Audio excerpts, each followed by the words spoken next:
Yan sa amin, payong-payong daw, oh. Kasi parang umbrella yung gutok niya, mga idol, oh. Masarap daw to. Yung likod. Mga idol. Payong-payong, sarap daw. Tingnan natin si kuya kung anong kinukuha niyang mga shells, mga idol. Ayan, oh. Kinukuha niyang mga idol yung mga shell. Masarap ba yan, kuya? Sarap to. Masarap daw yan, oh, mga idol. Ayaw ko, oh. Ano, mahirap kunin.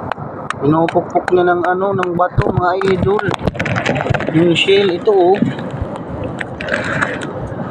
Ito yung mga idol, yung shell. Yung tawag dito niya sa amin, payong-payong daw, oh. Kasi parang umbrella yung gutok niya, mga idol, oh. Masarap daw to. Yung likod. Mga idol. Payong-payong, masarap daw to ginisa. Ito pala yung kinukuha ni kuya. Yan siya, oh, mga idol, si kuya. Nangunguha ng payong-payong. Siguro mga idol, si kuya makipayong-payong to.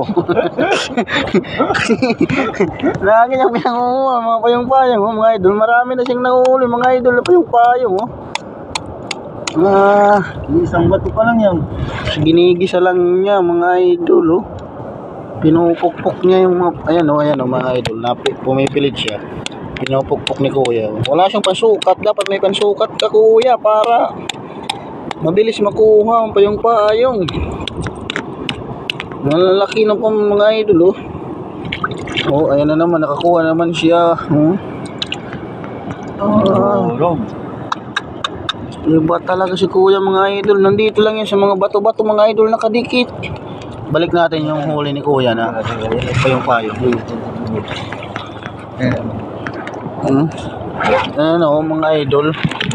Huli niya, oh. Ayan, oh, kinukuha ni kuya yung payong-payong. Dapat kasi hindi niya pinupukpok. Dapat sinisikwat lang niya yan.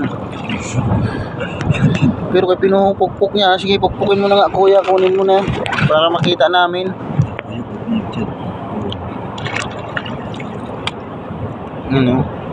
Pinakakalasan niya sa pagpukpok ay nadikit masyado. Pit. Salbot gad pala nga parang pukpok. Mapupul sa nga shell. Ayan, no? Mga idol. Mahirap pukpukin dahil may batong nakaharang.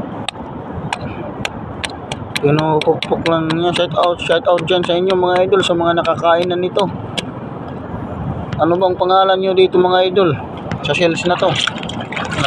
Payong-payong, ayan, oh. Ayan, oh, nakuha na nyo, mga idol.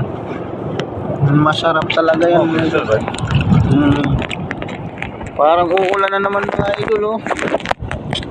Yan yung nabunglayan, mga idol, oh. Uulan na naman. Kasi ng hangin.